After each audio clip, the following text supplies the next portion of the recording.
Mutual ఫండ్లో investment చేస్తున్నప్పుడు ఒకే కేటగిరీలో 3 to 5 ఫండ్స్లో ఇన్వెస్ట్మెంట్ చేయడం, మోర్ దెన్ 10 ఫండ్స్లో ఇన్వెస్ట్మెంట్ చేయడం, డిఫరెంట్ కేటగిరీస్లో డైవర్సిఫై చేయడం, ఇలాంటి అప్రోచ్ ఫాలో అవుతున్నప్పుడు రెగ్యులర్గా ఫేస్ చేసే వన్ ప్రాబ్లం ఏంటి అంటే, మీ దగ్గర ఎప్పుడైనా ఎక్స్ట్రా మనీ ఉంటే అది ఏ ఫండ్లో ఇన్వెస్ట్మెంట్ చేయాలో మీకు అర్థం కాదు. అండ్ ఈ ప్రాసెస్లో మీరు చేసే పని ఏంటి అంటే ఐదర్ ఒక కొత్త ఫండ్లో ఇన్వెస్ట్మెంట్ చేయడం, లేదా ఉన్న పోర్ట్ఫోలియోలోనే ఏదో ఒక ఫండ్లో మనీ యాడ్ చేయడం. సో ఒక స్ట్రాటజీ లేదు కాబట్టి మనం ఇన్వెస్ట్ చేసే ఫండ్ మనకి ఎక్కువ రిటర్న్స్ ఇవ్వచ్చు, లేదా తక్కువ రిటర్న్స్ కూడా ఇవ్వచ్చు. ఇది మీరే కాదు, చాలా ఇన్వెస్టర్స్ చేసే పని. లాస్ట్ ఇయర్ మేము మోర్ దెన్ 600 పోర్ట్ఫోలియోస్ రివ్యూ చేసాం. అండ్ 80% కేసెస్లో ఈవెన్ అడ్వైజర్ ఉన్నా లేదా అడ్వైజర్ లేకపోయినా సరే యూజువల్గా రిపీట్ అయ్యే ప్రాబ్లం ఇదే. ఈ ప్రాబ్లం ఎందుకు వస్తుందంటే, జనరల్గా ఒక ఫండ్లో ఇన్వెస్ట్మెంట్ చేసినప్పుడు పాస్ట్ రిటర్న్స్ కాకుండా ఆ ఫండ్లో ఎందుకు ఇన్వెస్ట్మెంట్ చేస్తున్నామో చాలామందికి రీజన్ తెలియదు. సో రీజన్ తెలియదు కాబట్టి ఇన్ ఫ్యూచర్ ఆ ఫండ్ యొక్క పర్ఫార్మెన్స్ డ్రాప్ అయినప్పుడు కొత్త మనీ ఎప్పుడూ కూడా ఆ ఫండ్లో ఇన్వెస్ట్మెంట్ చేయరు, కొత్త ఫండ్ వెతుక్కుంటారు. అండ్ మళ్ళీ ఆ ఫండ్కి అదే ప్రాబ్లం వస్తుంది. ఇదొక రిపీటెడ్ సైకిల్ ఫామ్ అవుతుంది. Hello friends, welcome to mutual funds Telugu. నా పేరు Gopikrishna, founder of Invest.in and SEBI registered research analyst. ఈ ఛానల్లో బెస్ట్ మ్యూచువల్ ఫండ్స్ని ఎలా పిక్ చేయాలి, బ్యాడ్ ఫండ్స్ని ఎలా అవాయిడ్ చేయాలి, అండ్ మీ వెల్త్ని ఫాస్ట్గా ఎలా గ్రో చేసుకోవాలని డేటా డ్రివెన్ స్ట్రాటజీస్ యూజ్ చేసి ఎక్స్ప్లెయిన్ చేస్తుంటాం. ఈ వీడియోలో large cap, flexi cap, large and mid cap categories ఎలా పర్ఫామ్ చేస్తాయని మోర్ దెన్ 70 ఫండ్స్ని అనలైజ్ చేసి ఏ టైం పీరియడ్కి ఏ కేటగిరీలో మీరు ఐదర్ లంసమ్ లేదా అడిషనల్ ఇన్వెస్ట్మెంట్ చేసుకోవచ్చని ఇన్ డీటెయిల్ మీకు స్టెప్ బై స్టెప్ ఎక్స్ప్లెయిన్ చేస్తాను. సో వీడియో లాస్ట్ వరకు చూడండి. సో ఫస్ట్ మనం large cap, flexi cap and large and mid cap అంటే ఏంటి అని సింపుల్గా తెలుసుకుందాం. As per SEBI categorisation, large cap mutual fund అంటే ఇండియాలో ఉండే టాప్ 1 to 100 స్టాక్స్లో ఇన్వెస్ట్మెంట్ చేయాలి. సో ఇండియాలో ఉండే టాప్ 100 స్టాక్స్లో ఇన్వెస్ట్మెంట్ చేస్తాయి కాబట్టి ఇందులో మనకి స్టెబిలిటీ ఎక్కువ ఉంటుంది compare to other categories. And ఈ కేటగిరీ ఫండ్స్లో మనం సింగిల్ ఇయర్లో 120% వరకు రిటర్న్స్ చూడొచ్చు. అలాగే డ్యూరింగ్ మార్కెట్ ఫాల్ -50% వరకు లాస్ కూడా చూడొచ్చు.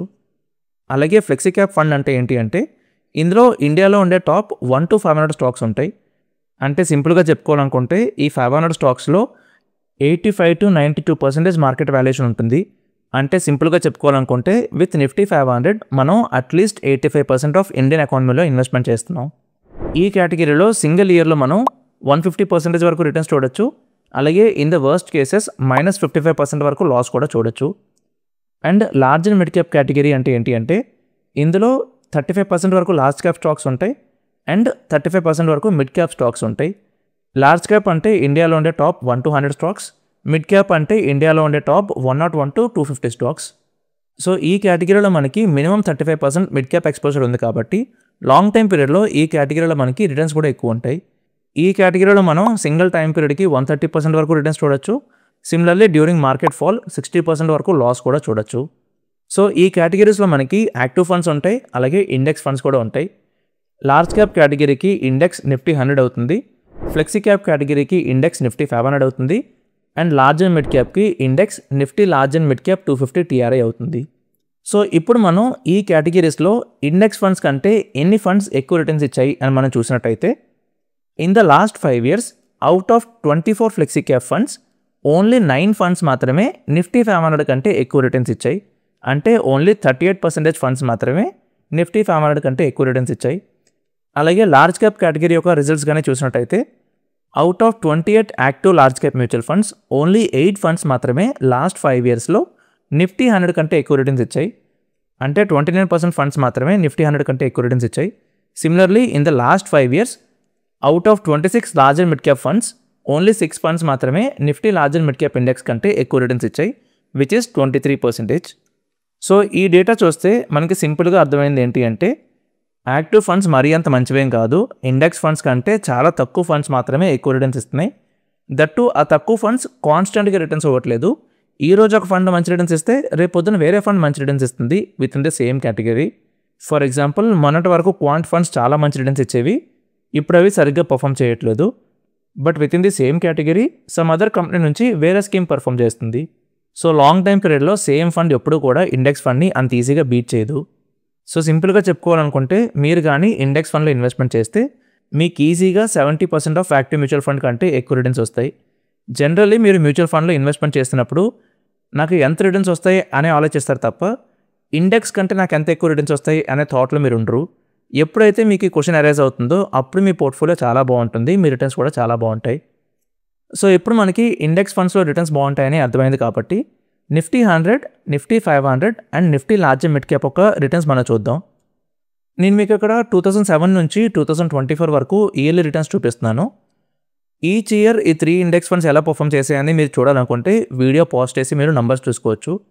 బట్ ఇక్కడ మనం కామన్ ప్యాటర్న్ చూసినట్టయితే Nifty large and mid cap 250 index fund ఎప్పుడు కూడా హై రిటర్న్స్ ఇచ్చింది out of all the 3 index funds.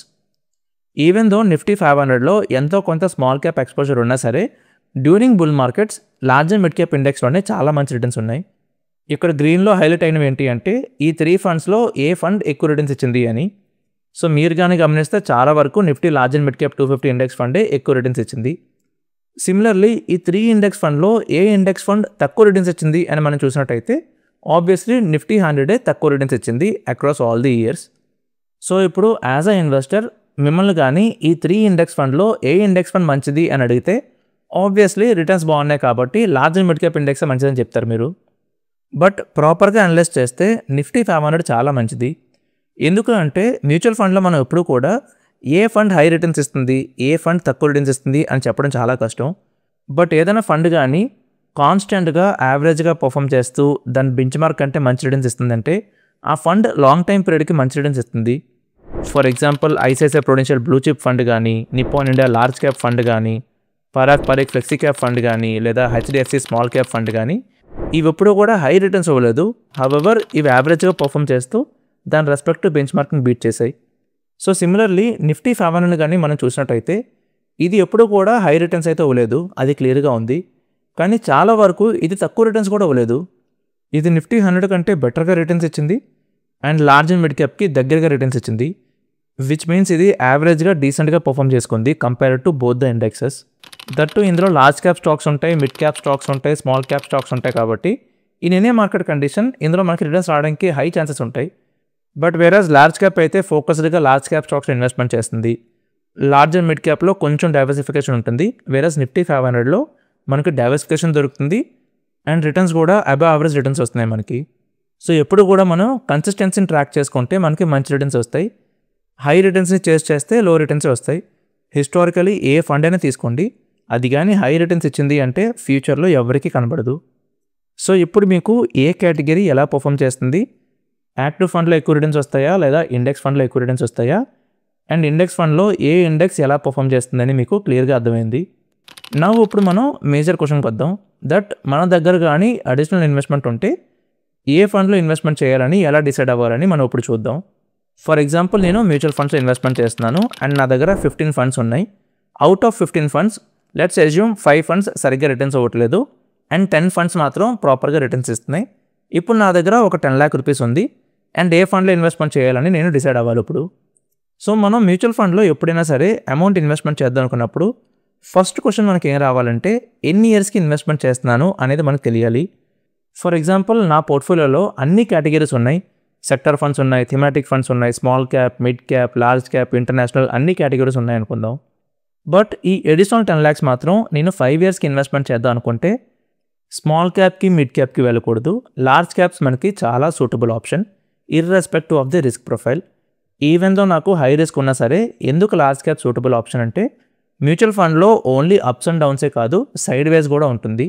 Historically small cap funds side వేస్కి చాలా లాంగ్ టైం పీరియడ్కి వెళ్తాయి. స్మాల్ క్యాప్ మ్యూచువల్ ఫండ్కి 5 to 7 years సైడ్ వేస్కి వెళ్ళిపోవడం చాలా సింపుల్. సైడ్ వేస్ అంటే ఇక్కడ మనకి 7% రిటర్న్స్ రావడం కూడా చాలా కష్టమైపోతుంది. సేమ్ టైం పీరియడ్కి large cap mutual fund 10 to 12% returns ఇచ్చేయచ్చు. సో షార్ట్ టైం పీరియడ్ కాబట్టి లార్జ్ క్యాప్ మ్యూచువల్ ఫండ్ చాలా ఫీజిబుల్ ఆప్షన్ అవుతుంది. బట్ ఇన్ కేస్ నా టైం పీరియడ్ కానీ 5 to 7 years మిడిల్లో ఉంది అంటే అప్పుడు నేను ఫ్లెక్సీ క్యాప్ వెళ్ళొచ్చు. ఎందుకంటే flexi cap mutual fund as per market dynamics large క్యాప్కి, మిడ్ క్యాప్కి, స్మాల్ క్యాప్కి మూవ్ అవుతుంది కాబట్టి ఇక్కడ నాకు మంచి రిటర్న్స్ రావడానికి ఛాన్స్ ఉంటుంది. దట్ 7 years టైం పీరియడ్ అనేది కొంచెం ఎక్కువ టైం పీరియడే కాబట్టి నాకు రిటర్న్స్ కూడా కొంచెం ఎక్కువ ఉంటాయి compare to large cap. But ఇప్పుడు నాకు 10 years టైం పీరియడ్ కానీ ఉన్నట్టయితే నాకు లార్జ్ క్యాప్ సూటబుల్ అవుతుంది, ఫ్లెక్సీ క్యాప్ కూడా సూటబుల్ అవుతుంది and large and mid cap కూడా సూటబుల్ ఆప్షన్ అవుతుంది. ఎందుకంటే ఇక్కడ మనం రిస్క్ ప్రొఫైల్ని క్యాలిక్యులేట్ చేయలేదు. సో ఎన్ని ఇయర్స్కి ఇన్వెస్ట్మెంట్ చేద్దాం అనుకుంటున్నాను అని తెలిసాక ఇన్ కేస్ ఫండ్ కానీ 30% డ్రాప్ అయితే నా బిహేవియర్ ఎలా ఉంటుంది. నేను ప్యానిక్ అయిపోయి ఏం జరుగుతుందో తెలుసుకోవడానికి యూట్యూబ్ వీడియోస్ చూడడం, ట్విట్టర్ చూడడం, లింక్డ్ఇన్ చూడడం ఇవన్నీ చేస్తానా? లేదా ఫాలో అయిపోయింది కాబట్టి చేసేదేం లేదు అని చెప్పి అలా వదిలేస్తానా?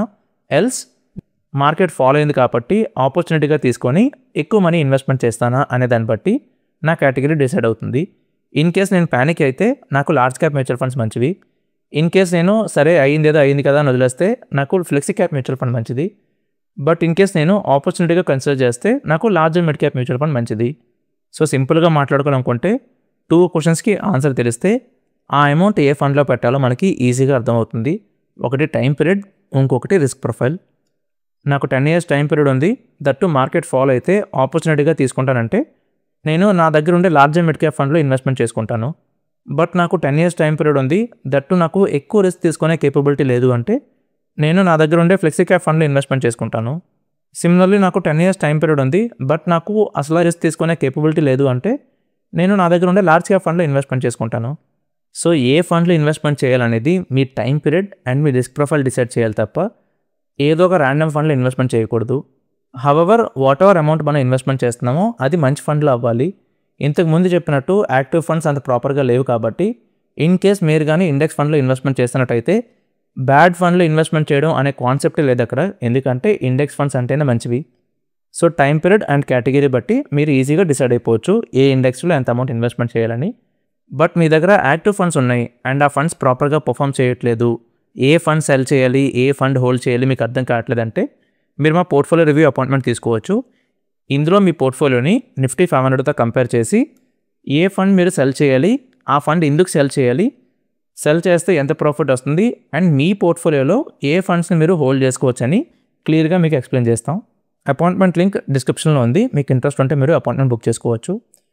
అండ్ మీకు మ్యూచువల్ ఫండ్ మీద ఇన్ డెప్త్ నాలెడ్జ్ కావాలంటే మీరు మా ఛానల్లో ప్లేలిస్ట్ చూసుకోవచ్చు, మీకు ప్రాపర్ నాలెడ్జ్ డెవలప్ అవుతుంది. సో ఇది అండి వీడియో. ఈ వీడియో మీద మీకు ఎలాంటి డౌట్స్ ఉన్నా సరే మీరు కింద కమెంట్ సెక్షన్లో అడగచ్చు. అండ్ వీడియో కనుక నచ్చినట్టయితే వీడియోని లైక్ చేయండి, మీ ఫ్రెండ్స్కి షేర్ చేయండి, ఛానల్కి సబ్స్క్రైబ్ అవ్వండి అండ్ బెల్ ఐకాన్ ప్రెస్ చేయండి సో దట్ ప్రతి వీడియో మీరు వెంటనే చూడొచ్చు. Thank you for watching this video. Investment in securities market are subject to market risks. Read all the related documents carefully before investing.